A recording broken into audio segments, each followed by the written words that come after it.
You are officially in the loop.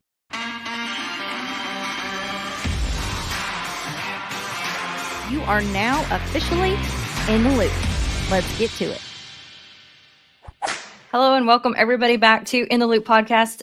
Thank you so much for joining us today. We're starting off our spring series here with the one and only Dusty Tuckness, which I don't think you ever breakaway roped. Maybe you have, not sure if you have, but dang sure, pretty good bullfighter. So Dusty, thanks for coming to the show today. Yeah, thanks for having me. Have you ever breakaway roped? Oh, maybe just farting around, kind of running cattle back and forth. But I've roped a little bit. Just it's fun to do here and there, but I just kind of like to keep my feet on the ground. Well, maybe you could start. Have you pushed for breakaway ropers? That would probably be a better question. Yeah. I think I pushed for my little sister Hadley a couple times at the Cody Night Rodeo, but other than that, um, just ultimately just a fan of the whole sport. 100%. Know that, you talk Cody Night Rodeo and family tradition is huge in this. This episode is brought to you by Montana Silversmiths, which we're both kind of prone to them and we like our people over there in Montana. But I want to Hmm. talk to you a little bit about the history within that goes in with that. I know rodeo, everything for me, I don't know about for you, but for everything for me for rodeo has given me everything in life. Like every door that's Hmm. been open, every hand that's been shook, every relationship that's been made has been through rodeo. And I feel it's probably the same through you. And that's what brought us together through Montana Silversmiths to be here today. So I'm like so thankful that I get to Hmm. have Dusty Tuckness on the podcast. Pretty amazing. But talk a little bit about your Montana story. I know that there's a significant Montana Silversmiths pin that you wear maybe at the NFR. Tell me the significance behind that. Yeah, so just a little history with me in Montana. I grew up just south of there in a little town, Meeteetse, Wyoming. And they've been with me. Steve Miller was the first guy that brought me on board in 2009, I believe. So, you're talking about family. Rodeo is a big family, and it goes further than those that are blood relation. You always get that question, are you ever homesick? Not really, because you're always with people that you like and love. So, but yeah, Montana's been great. They do so many great custom things. Obviously, they're the buckle maker for all the major events in the industry that we're in. But yeah, this pendant right here, it's actually been through the ringer quite a bit. This is a pendant that they custom made for us in 2014. NFR shield. As you can see, it's a bit bent. That's from when a bull run his horn in my chest last summer and bent it against one of my ribs.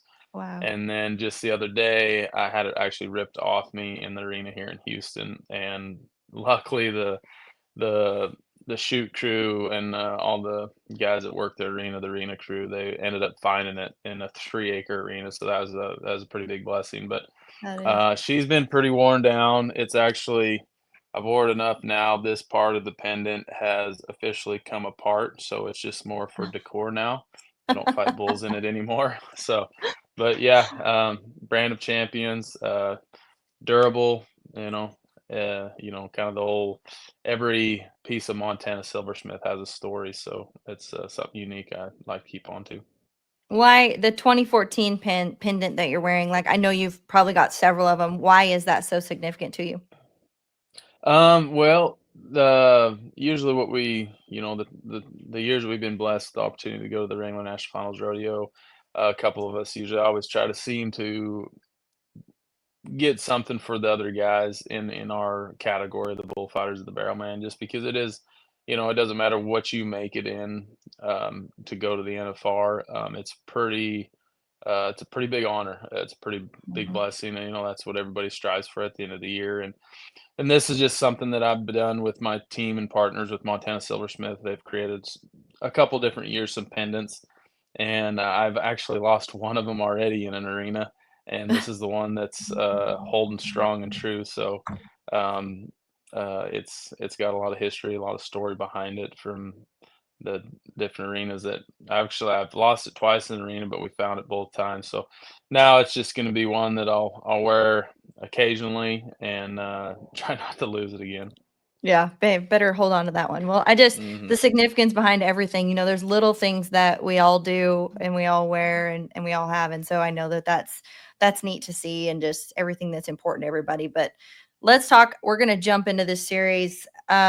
Mental training, mental fierceness, tough resilience, all the things. Everybody's always like, what's your mental game? How do you stay on track? How do you do this? 16 times to the NFR as a bullfighter, 10-time bullfighter of the year. You've obviously got something going right in your corner. How, if you're going to talk to people about when you talk to people, because you're a huge leader in your industry and everything that you do, how do you break into the conversation of my mentality that I go into this, whether it's in the arena, outside of the arena? Like, what is the Dusty Tuckness mentality that you carry with you everywhere you go? I think biggest thing first off, if we get in a setting and we're people are wanting to talk about their mindset and that for me the biggest thing is my faith. Um, and I always reflect back to that and I stay plugged and true to that. So I would say what good is armor if you put it on and go to battle and you don't trust in your armor? And for me to stay plugged into more the source than the system. It allows me to be able to play and perform more freely. But ultimately, I like to meet them where they're at.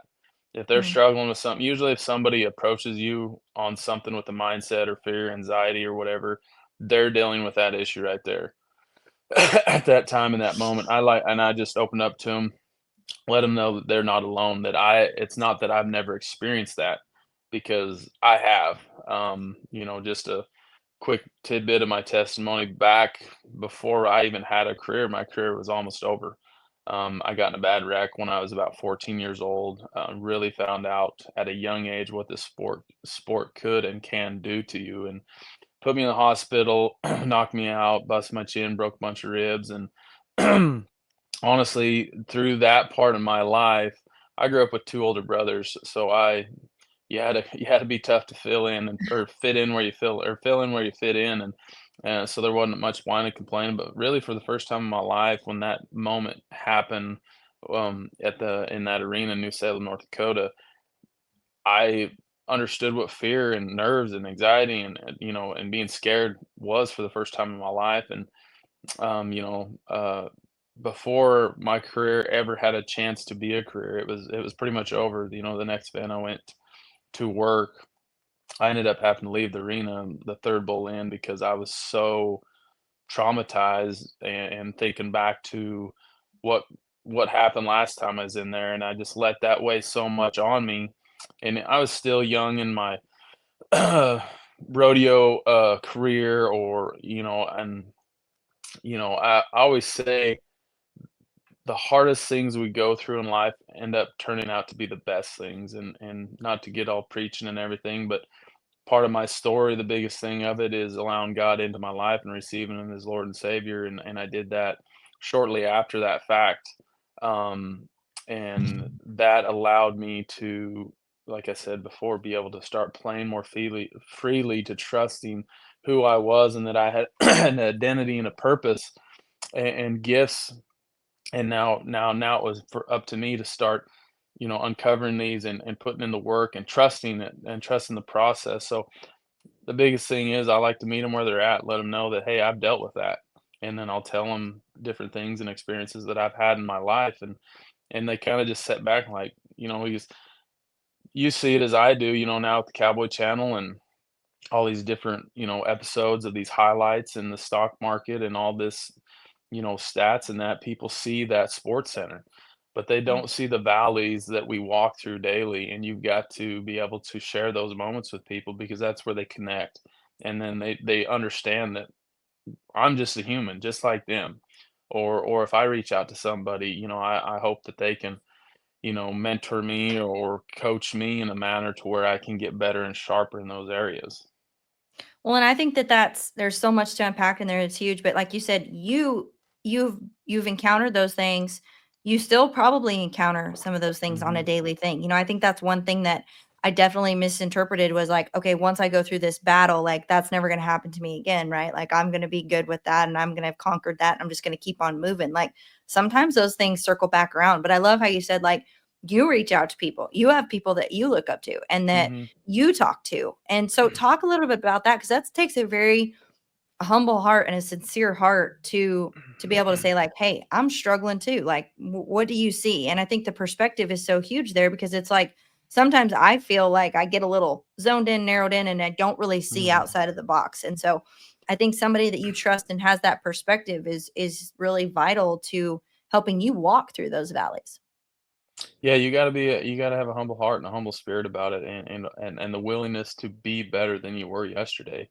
Hmm. And being a man, we like to be rough and tough. I can do it myself.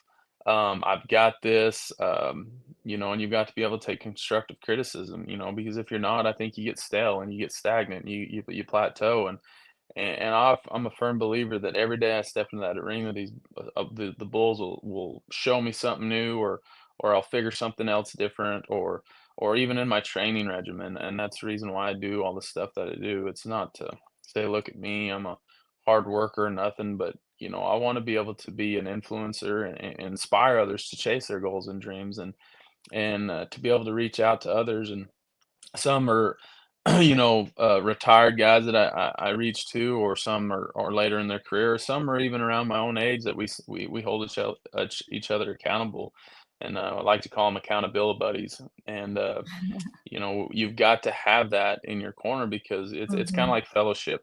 It's hard to 100%. fellowship by yourself, and that's one thing I think rodeo's got over all other sports is we're out there competing against each other, but we're supporting them and wanting them to do better. So you've got to be able to be vulnerable. You got to be able to have some humility about yourself to want to be better. I was actually talking with a good friend of mine the other day, talking about his career, and he's already had a very successful career, and he's going to continue to have a great career and probably win some world titles. And but he openly told me that he reached out to another mentor of his that's not all that older than him, because he felt he could learn something, and he said, man, that helped me so much. And I was like, man, that's what we got to do. We've got to Mhm. ask questions. We got to want to be better, physically, spiritually, mentally, emotionally, whatever you look to in life. And the more you can surround yourself with people like that, it you naturally are going to level up. You're going to want to level up. So who you're around has a big effect on and how you think, perform, and what you're doing. Well, and I think too, like, there's just people that you're around sometimes, and you're one of those people, and they're few and far between. It says the gate is narrow. Hmm. That just bring you up, right? You light up a room. You walk into a room, you have confidence, you have, and they bring people up. They bring the best out in people. And I'm like, I want to be one of those people. But also, Hmm. when you take on that, it's like you're gonna get to work like 10 times harder to be somebody like that, because there's a lot of opposition that comes with that. And so that's Hmm. that's my next question for you, is like, when you set your bar high, and you're like, you have your goals, you have your thing, all the things you want to be, right? It also comes with the commitment, the sacrifice, the mental toughness, and everything that goes along with it. How do you continue to stay at that level over and over again, and not, like you said, not just through the good times, like through the Yeah. trials, through the challenges? Hmm. How do you stay at that level mentally over and over again, through the mountains and the valleys? Well, I reflect back to James 1 and 2 a lot. It said, consider it pure joy when we go through trials and tribulations, because the testing of our faith will produce that endurance. And to me, I want that endurance. And in order to get endurance, you're going to have to go through the valleys. You're going to have to be challenged. You're going to have to be tested. You're going to have to find out who you are in the low moments to experience and have a more of a joyous feeling on the mountaintop. Mhm. And so uh, to continue to do that is to be around people that help keep me leveled up. I look up to, obviously, a guy like David Goggins. I've never met him, probably never will, but that guy just he wakes up every day. He doesn't worry about what people are negatively thinking of him. He just goes out and put out his work. I got an experience to go to with Cameron Haynes lift run shoot last fall. He's another guy. These guys just wake up and say, "What am I gonna do today that's gonna better me for tomorrow?" And Yeah. those are the guys I wanna be around. Those are the guys I wanna look to. Those are the guys I wanna, listen to their podcasts and their messages because when I, when you're laying there in bed and you're sore, you're beat up or whatever, and or you're tired because you didn't get to bed till 1 o'clock, typical rodeo night, and the first thing you want to do is lay around.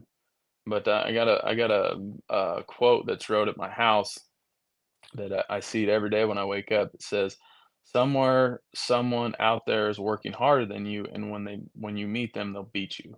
Yeah. And every time I read that in the morning, it's up to me to get up and put in the work. I might not be the best, I might not be the smoothest, I might not have all the best rodeos or whatever it is, but it's on me of how much time and work and dedication that I put into my craft. Yeah. And I think that can go across the board. And obviously, there's some people that I think respect that and admire that about people, but obviously, I get a lot of crap a lot of times. Get the old, "Oh, the gym's open at noon, sleep in," or, no, I'm gonna take this day off." Well, I don't wanna have that mentality, and I'm not knocking people that have different, regimens or schedules by no means, but, for me, it's like I seen, Mike Tyson's quote the other day. He said, "Wha" or somebody asked him, "Why do you get up at 4 in the morning and run?" He said, "Because I know nobody else is." And he said, "If I find out if somebody's waking up at 4 and running, I'm gonna get up at 2." And he said, "If I find out if somebody's at 2," he said, "I won't sleep." Yeah. And I think that's just such a dog mentality of like, "Well, I'm gonna work and I'm gonna work and I'm gonna put in the time." So when the opportunity arises, everybody wants to have the sports center. Everybody wants to be in the 10th round and for your case, one clean run, game over, world champion, or one ride, or whatever it is. They want that moment. They want to experience that. But what they don't understand or put in consideration is what it takes to get to that moment, all the hours and blood, sweat, and tears. But on the other side of that is what it takes to capitalize in those moments. So Mm. the biggest thing is all these hours in the gym, all these hours in the film, all these hours driving and traveling and plugging into the source for me and being around those people that help level me up. When those moments come, I want to have that peace be the journey, cool runnings feeling of me because I'm not doing anything I haven't done a million times in my mind. Yep. There you go. And I'm preparing myself for the worst and hoping for the best. And I want my training to be harder than my job. And the more I can do that, the better I'm going to be for myself and my longevity, but ultimately being able to take care of these guys that I'm called to serve in each and every performance. Well, and I think too, I think you really hit something on the head there. It's like I have seen and myself have done the work, right? Put the work in, been the dog, gone to the fight, like meet them head on, like I feel like it's easy or it's not easy. It's manageable to do that. But then, like you said, when you are faced with those moments that we dream about, can you capitalize? Like, Hmm. can you rise to the occasion? And have you thought there? Like, have you visualized that? Have you went there? Like, how do you capitalize? My Hmm. husband and I, we've been watching Houston every night, and it's like there's certain people that when they need to step up, they step up. And Hmm. it seems consistently that they step up. So, what are some examples that I know you've done that several times in bullfighting? Can you give any insight or highlight of an example where there was an opportunity for you to capitalize and you did? Maybe you didn't step up, and then you use that to learn how to step up, or talk us through that.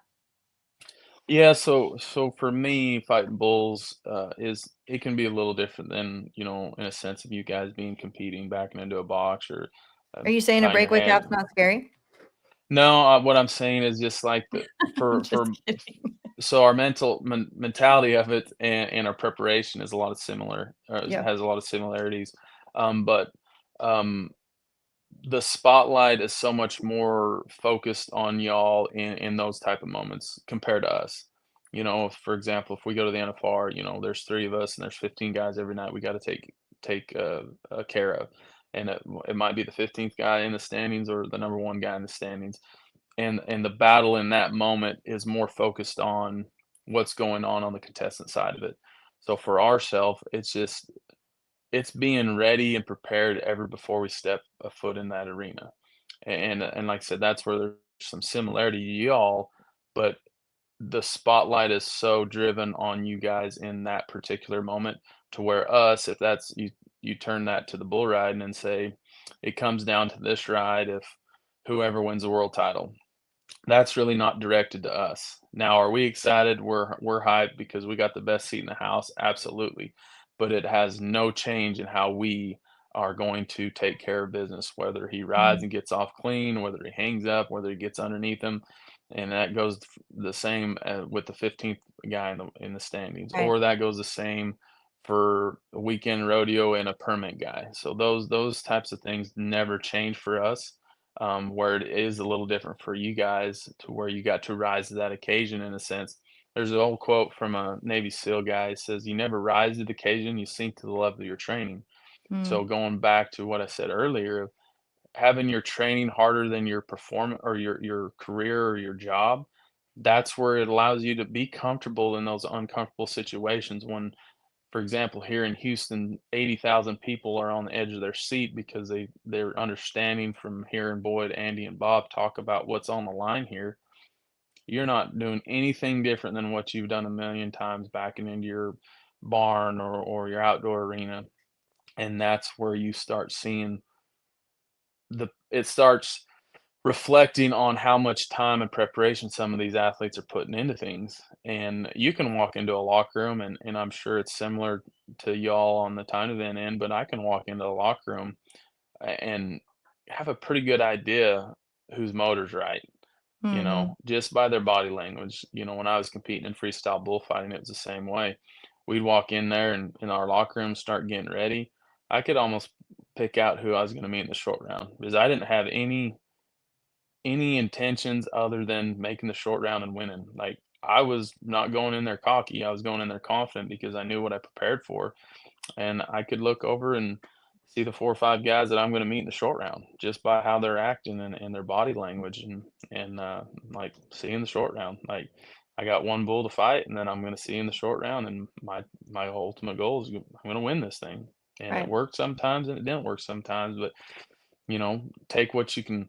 Even in the victories, you gotta be able to look at it and critique yourself a little bit, like, okay, I could have sharpened it up here. And that's where I think bullfighting is. It can be a bit different than any other event because you guys or the rough side guys, they get one go a day. We get, here in Houston, we get 8 to 10 outs. Some events we're getting 20, 30, 40, 50 outs. So we're getting a lot of reps in, and we got a lot on the line. You get mucked out the first bull out. I think it was a second or third perp here. I think it was a second bull got me down, and the third bull got me as well. And we're still 5 more to go. You got to be able to have that tough mentality of I Yeah. still got a job to do. You can't start shying away from the sword. You still got to step up, and we all go through injuries and soreness and being tired throughout all the year. But again, I think that's where my training and all the hours I put into it, it definitely still has a benefit on the physical side. But I think more of it now in the point in the career that I'm at, it helps my mental game even more because I know what I can sustain. I know that I'm capable of enduring so much more, and you just kinda learn to cross your mind and be put to the test over and over. It almost kinda, in a weird way, kinda it's like being addicted to a drug. You're craving those moments of, it's kinda how bad do you want it moments. Yeah, putting yourself to the test. Well, and one thing Mhm, you said that I do agree that it's a bit different. Like you said, we're literally same thing every time. You get, one calf or one steer, whatever it may be in the timed events.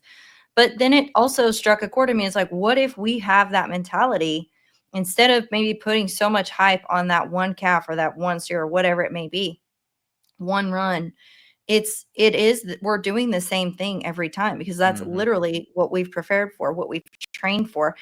Just even you hearing you say that like brings you down where it's like a complete piece of like, yeah, like it doesn't matter whether he's coming at me or, I don't know your terminology mhm. or anything like that. So I'm not even going to try to go there, but whatever it may be, you're still doing the same thing. Or your mindset is the same way. It's the same thing for Mhm, us, like we've prepared for long start, short start, this calf, mhm. that calf, whatever. Like we've prepared. So if you have that perspective and you have that mentality, essentially you're literally just doing the same thing that you've done. And it takes that pressure off and it takes, puts you into that state of flow essentially. Yeah, and I think the one thing that everything has in common are there's a core set of fundamentals, and you've got to have an established core of your fundamentals, and it's like training. It's mechanics, consistency, followed by intensity. You got to master your mechanics of whatever movement or run or whatever that is before you, and then you got to work on your consistency. It's the good people do something until they get it right. Great people do it till they can't get it wrong, and then That's good. then you can start increasing your intensity, and that's the same way across the board with your the foundation fundamentals of whatever the craft is. Now you've got to prepare for different situations. On the time event end, maybe a longer score. Maybe no barrier. Maybe like a Pendleton type thing, or whatever the case be. Maybe it's a one head or a 10 head, or in our case, it's could be just a regular bull riding with 8 to 10 bulls, or it could be an extreme bulls where we're bucking 50 or 60 a night. So you got to prepare for those situations. And for me, and I think another common denominator that everything has is we've got to work. We've got to allow our reaction to outpower our thinking. For That's me, good. because the more you can get into your reaction to things, the better off you'll be. Because if you start thinking about certain things, you usually, when you're thinking of something, it's It's something. never good. It's a one That's thing. bad.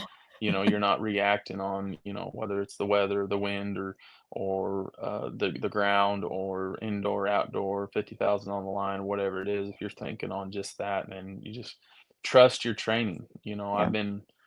I've become more of a fan, I think, of the process than the prize, because I think it's the process you find out if you're worth and who is worth being with you during that prize moment. And I think the prize is every day, waking up and be able to work on a craft that God has called you to do and perform, and to be the best version of yourself each and every day.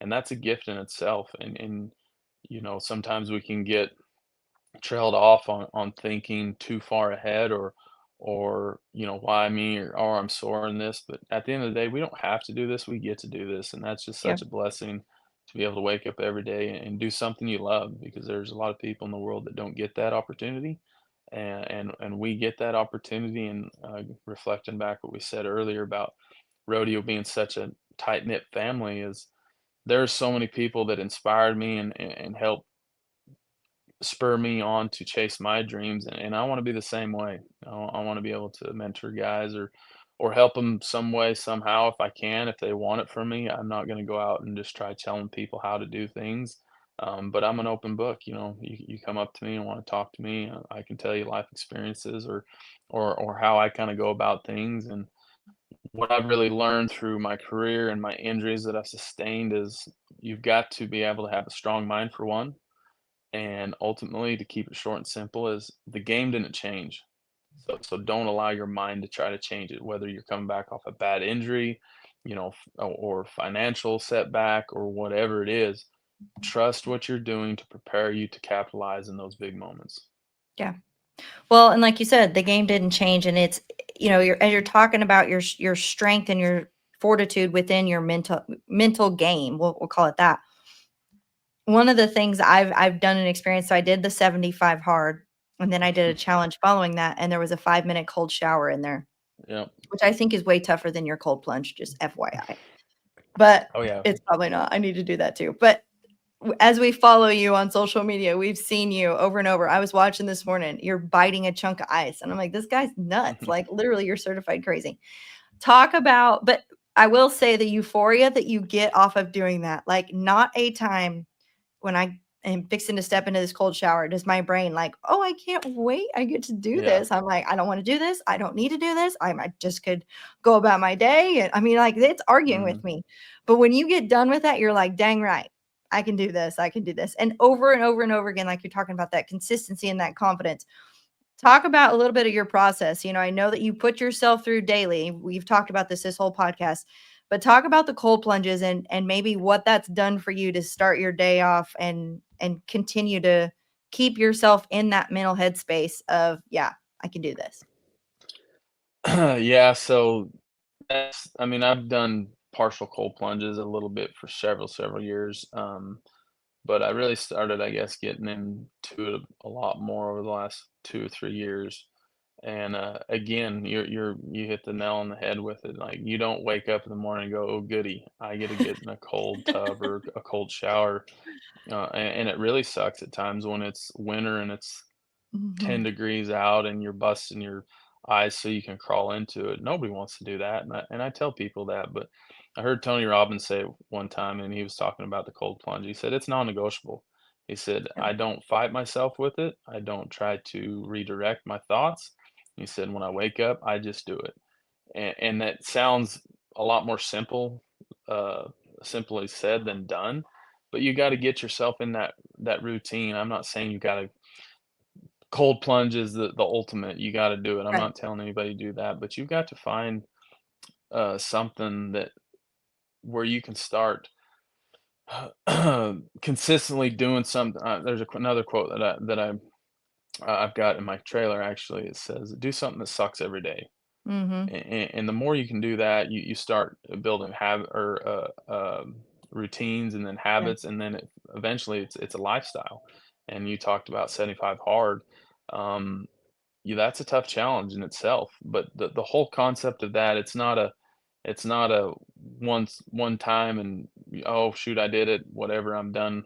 It's 75 days for a reason because it starts to create a lifestyle change, Mhm. and that's the same way spiritually, physically, or whatever you wanna talk about in life. It's the old 10,000 hour rule. To be great at anything, it takes 10,000 hours, Right. and the more you do stuff like that, it's not that you crave it by no means in the morning, but you know you're not gonna not do it. Right. So you get up, you do it. If you want to wake up early, get in a routine of it. Step to the own beat of your drum in a sense. And I've got a lot of flack over the years. People still give me a hard time, but I'm not necessarily trying to do it to impress people or to get noticed. I do it because I enjoy what it's allowing me to continue to do to where I can perform at a high elite level, and that's what I try telling a lot of people when they're wanting to be a bullfighter or do something on the rough stock side or time to the end or whatever. You've got to be willing to go through some suffering in order to be successful. And if you're Mhm. not willing to go through some suffering, then you don't want to be successful all that bad. You can't just have the good. You've got to be able to embrace the bad because those are the moments where you are changed, you develop, you grow, and you get better as a person, just everyday life. When you go through that, Goggins talks a lot on the difference between chosen sufferings and unchosen sufferings. And the chosen sufferings are ones like getting up early, working out, doing a cold plunge, you know, roping the dummy 1,000 times a day, or uh, riding your drop barrel, or riding your horse, or whatever it is. It's those suffering moments when everybody else is out partying or going to the beach or going to a steakhouse or whatever, when you're putting in the work, those are the chosen sufferings.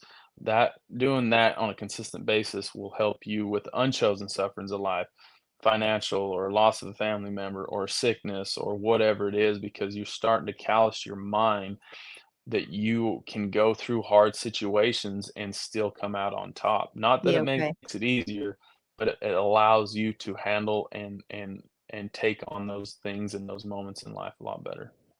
Well, and two, for me, one of the biggest things that I got out of it was that was the first time that I'd committed to doing something and followed Mhm. through with it.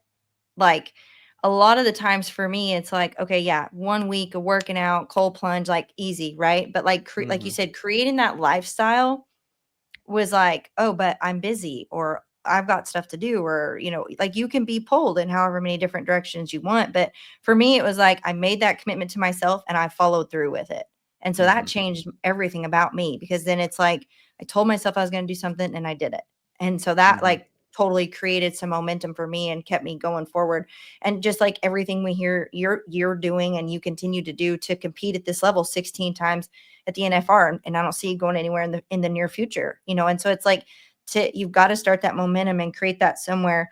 Um, which leads me to my next question for you. how within your journey and your faith and the resilience that it's created, how I feel like sometimes it's hard, or maybe it's misconceived in the community of like, well, you hear it a lot. If you have faith, you don't win, or Mhm, you can't win if you're not this protege of person. If mhm, you're, you know, I think it's misconstrued a little bit in our industry, and you tell me your thoughts too, but like, you follow God, you're a doormat, or things mhm. like that are definitely not true, right? We know that. But how have you worked through that? And obviously you're here, you're showing up, you're one of the best, the elite, and you in your faith is first and foremost. How have you navigated that and on this journey of your resilience that you've created? For me, my joy doesn't come for what I do in the sport. My joy comes from above, and like I said earlier, that allows me to play more freely, to work hard, and to not allow what happens in the arena or with friendships or whatever dictate where my joy comes from. All those things, we get joy and happiness mixed up, but those other things are happiness because they can come and go. But when you're plugged into the source, there's nothing that can take that joy away. Now, I'm not saying that every day I have is just great, jolly, fun, hunky dory, and all that You're not stuff. skipping all the time? Yeah, yeah, no, but you've got to be able to find those moments, um, uh, and find that some type of the joy out of it. And like I said, the joy Mhm. comes from above. So when you're going through the valley, you can still walk through it with your chest held high and your head held high as well. So for me, that's how I go about that. And because without that faith, and there's been times in my life where I've been really down and broken, and if I didn't have that to lean on, you just never know what people do, and they get Yeah. so plugged into saying their joy comes from a certain things, just say rodeo since we're on that topic. And one day, Father Time's undefeated. One day we'll all be done in our career or retired, or maybe have a career in an injury. And if we literally have that as our established joy meter, when that's gone, then we're broken again and we're lost, and then we got a void, and we're trying to fill that void, and you never know what you try filling that void with. And for me, ultimate thing that can fill that void where that hole is will totally always be filled, and that's my relationship with God. He'll God. never leave us nor forsake us. and Mhm. and, and again, it's a lot easier said than done, but Yeah. the more you can, I've always said, what's my why? And it's got to line up more spiritually than physically, but they both got to be on an even playing field, because if my physical's outweighing my spiritual, then I got to redirect some things. A lot of times, I think we can go through, things in life, and not that it doesn't affect us or bring us down, but being a world champion, or being, working all these events or winning these events or whatever, that's not who I am. That's what God has allowed me to do. Mm. And so win, lose, or draw, you can still have a competitive greatness mindset. And again, take something from it. The only time you lose is when you quit. And, Yep. and I always think, even on the moments when I didn't win, I still learned something. And that goes with rodeo, that goes with relationships, that grows with friendships, that grows with, your family, and you just got to have that type of perspective about it, because if not, then a lot of times you end up just running in a circle, and kind of forget what you're doing and why you're doing it. One of the things I heard somebody say, it was this winter. They said, because you hear like the main points of topics, like how'd you do? How'd it go? What'd you draw? What, just the main, like, how's the weather kind of thing in Hmm. rodeo. And I said, how'd you do? And they said, I'm still learning. And I thought, Hmm. man, that's really good. I'm stealing that from you because, it's like you can totally tell, or just speaking for myself, it's almost like you're aligning with defeat when you're like no good. And so Hmm. I'm like, "You know what? No. I'm gonna say I'm still learning." And I've said Hmm. that a lot. this winter. Like I've learned a whole bunch. Been Mhm. getting my book out, right? But it's like that's what I did. And the people's reaction is really funny to see. It's like they're like, "You're oh, okay, you're still learning." But it is, it's that perspective. And it's like, yeah, I am learning. I'm not perfect. Definitely Yeah. make mistakes. Trying to, what can I take from this and how can it work for me? But yeah, that's one thing I've taken this year. I'm like, how'd you do? And if it was good, said, went well. But if not, I'm like, I'm still learning. So I thought that was something that I did. But for you being the person that you are and the influence and the leadership and all those things, did you ever think when you were setting these goals and dreaming of the places that you would be, did you ever think that you would be where you're at now? Man, that's a question you kinda get a lot, and I do a lot of reflecting now, and I've probably done that over the last 5 or 6 years, really. There's not a moment that I step into any arena, whether it's, Rodeo Houston or, just a weekend 2-day rodeo, that I don't just take a moment and just kinda look around, because like I said earlier, there's gonna be a day when we don't get to do this anymore, and I don't know if I'd say I never necessarily thought it would be, in the shoes that I'm in today, but, I always talk about, when we're young and we're kids, you always you remember getting asked, "What do you wanna be when you grow up?"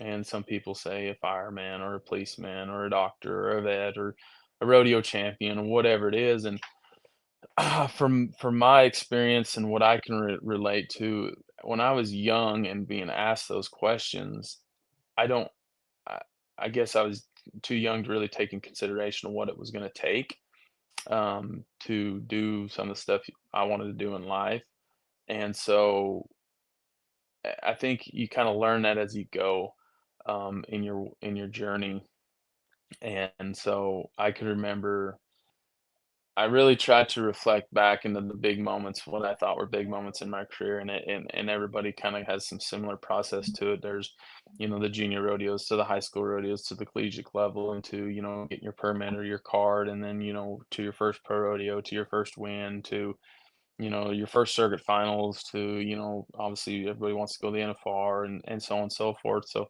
um, just really remember kind of the process that it took to get there, and not try to look too far ahead. I'm a big I'm big on goal setting, but I really want to break goal setting down. And when I talk to people, it's kind of like the domino effect. This is where we're at, and say a world champion is where we want to be. And a lot of times, that's all that people write out. I want to be a world champion. Hmm. Okay, well, now we got this big space in between this domino and this domino. What are we going to fill in with it?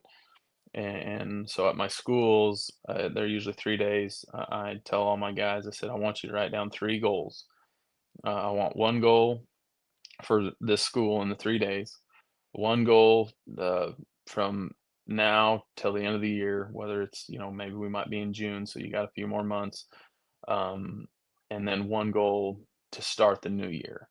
And it could be as simple as, getting through a workout, or, you know, making a complete round with a bull, or even just touching one's head, whatever. It could be simple.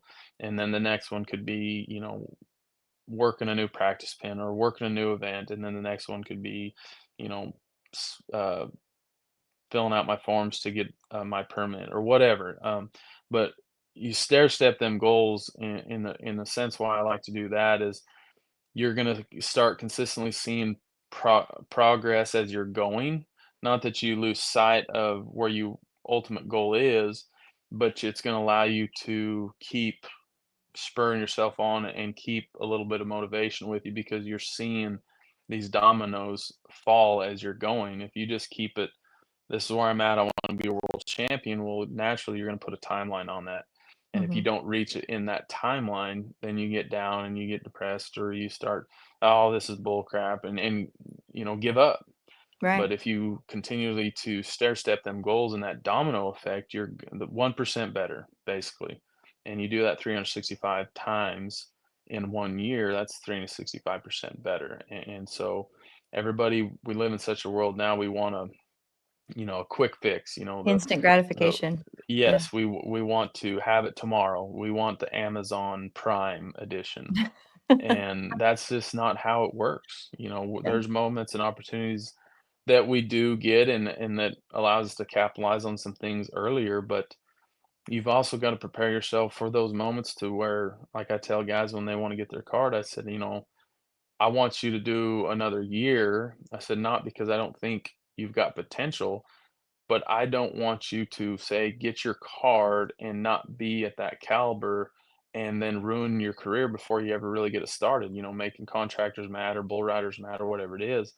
And as a young kid, you don't see some of that talking about, the goals and the visions and where you think you're going to be or, 15 years later, this is where you're at. I didn't really take in consideration all that stuff. I think I've done a pretty good job trying to live in the moments, and I think that ultimately goes back to, bringing God into my life is, Mhm. he tells us to live in the presence. When the Israelites were wandering around the desert, he provided a manna for the day. He said, "Take Yeah. Daily bread. not too much or not too little. Take what you need. Don't store, and for preparation."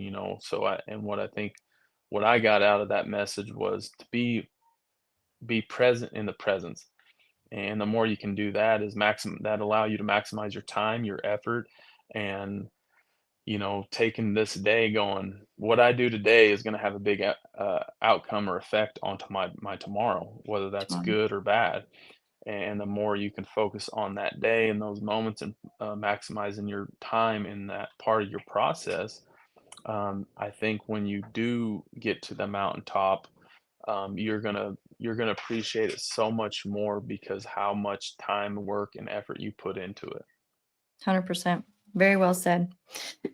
With your faith, and you've pretty much given us a blueprint of what you do daily, how you've worked. I mean, you've mapped it all out.